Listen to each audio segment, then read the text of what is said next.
Hey guys, I have a theory, and I wanted to talk to you guys about it.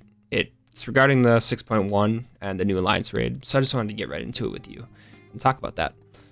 So we have had extraordinarily little to go off of when it comes to the Myth of the 12 Alliance raid and what it's going to be like, but after the last live letter, and not only my own theories, but as well as speculation from the community itself, I have a promising idea on what these Alliance raids are going to consist of and where we are going to be going, and I think we have everything we need right in front of us. Now, if we look at this new picture from the live letter, we can see a tower, a spire if you will, made from some peculiar metal, with some clockwork design elements, as well as purple lightning charging the building itself. This screams Ramuh, but I think we can take this more as Rhalgr's lightning from the Myth of the 12, but maybe there's a connection there between the Primals and the 12. We don't know, it's never been explored or discussed, but maybe we'll get some information on that during these raids, who knows? Now, if we take a look at the 7 heavens from FF14 lore, this sounds a lot like the third heaven, the Heaven of Lightning, where Beiregat and Rhalgr reside. This heaven is stated as to have a towering clockwork spire built by Beiregat and metal formed from a comet and powered by Rhalgr's Levin bolts. We can even take a look at astrologer cards to get an idea of what is being pictured here. If you take a look, it does seem like there's going to be some resemblances here, and that's intentional. Astrologers kind of work off this concept of the 12 and basically pulling power from the heavens as such. But if we take a look at all of these, we can kind of get an idea of what's going on here and what these other realms might consist of, and if we're going to them. So let's take a look at these other cards and kind of give an idea of what they represent and kind of where they're at in terms of the heavens. So the bull represents the first heaven of Earth, where Nofika planted a single sapling that Althik coaxed to maturity by bending the fabric of time itself, creating a massive tree to protect farmers, naturalists, historians, and archaeologists who reside there. Balance depicts the second heaven of fire, a sprawling endless city built by Nald Dal, from the golden bricks fired in the heat of Azima's sun. The residents of this heaven are the just and fair, the honest, and the philanthropic. Now, we know that Azima is also what we were titled, but as you can tell that it was a title, so potentially somebody else held this in this time, and we're not as linked as we used to think when Shadowbringers was around, as we found out that it's more of a title, considering Vana was also an Azem. This really doesn't mean anything for us, so hopefully we'll find out who it was, but if we don't, it doesn't really matter. Arrow, showing mountains in the background, depicts the fourth heaven of wind, with towering mountain ranges atop which Oshan oversees the endless sea ruled by Lemillion. In this heaven, adventurers, mountain climbers, saints, and guides will rest.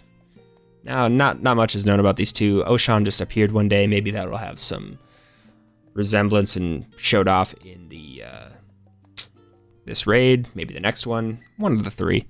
But we don't really know much about these two, so we're just gonna move on, but you can definitely see the resemblance in the card's art with mountains and overlooking a sea, but we'll move on here. Ewer is depicting the fifth heaven of water, which Nimia melted a star, to which Thaliak added the essence of knowledge and then poured it forth from his ewer, creating the eternal river. In this heaven, scholars and inventors, teachers and entrepreneurs rest. Now, we don't know much about these two either, except for that Thaliak's symbol was depicted on Louisoix's staff, and that may come into play somehow. Maybe he's even there. So we'll see when we get there, but I do think we are going to visit all these places, or at least they will be, dived into in the lore in these upcoming raids. Sphere depicts the sixth heaven of ice. Here lies a lofty palace made of ice from Athena's moonbeams, and carved from Helona's own spear. Here resides heroes, gallant knights, and benevolent and the faithful. Now you can see that there are, resemblances to a palace behind them with, towers in the background. Not much to go off of, but definitely kind of gives off those vibes and fits the best here, as it's probably the one with the least amount of depiction in the back of the card.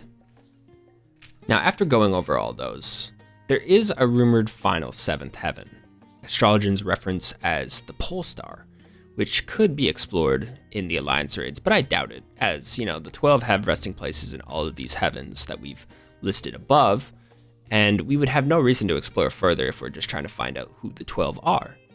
But if we take a look at all of these, we have 6 total realms to explore, as well as 2 members in each of those realms. So if we split that up into 3 parts, it would be 2 realms per raid with 4 myth members, probably bosses along the way too. Who knows, we may not even see all of them. But that is kind of how I think they're going to split it up if we don't explore the 7th realm. Now, if we do explore the 7th realm, as the 7th heaven, then it will be 3 each, which then we'll probably explore them in order. So maybe we will be seeing the bowl and the heaven of fire in the upcoming patch. But I find that highly unlikely, because then we would be exploring the 7th realm all in the last one. And we know so very little about it that it really doesn't, matter much in the overall story of it. So I think it's going to come down to 2 realms per patch, 4 myth members, and at the very least, I know we're going to see Relger and Beirugat as, maybe it's kind of messed up, but like they do kind of have like a prominence in just overall like story essence, as they have skills related to them in the crafting area, because they are, well, kind of crafters and destroyers, as the 3rd heaven really involves, destruction and creation and how those 2 intertwine. But yeah, I think that's about it for all the theory. Just remember, it is a theory and it could be completely wrong, and we could be going somewhere completely else, and that it's just kind of resembles it in the slightest. But that's, that's the whole fun of making theories. It's all about having a good time, taking it easy. So yeah, thank you for watching. If you like this kind of content, make sure to like and subscribe. I make Final Fantasy content all the time. I enjoy the game.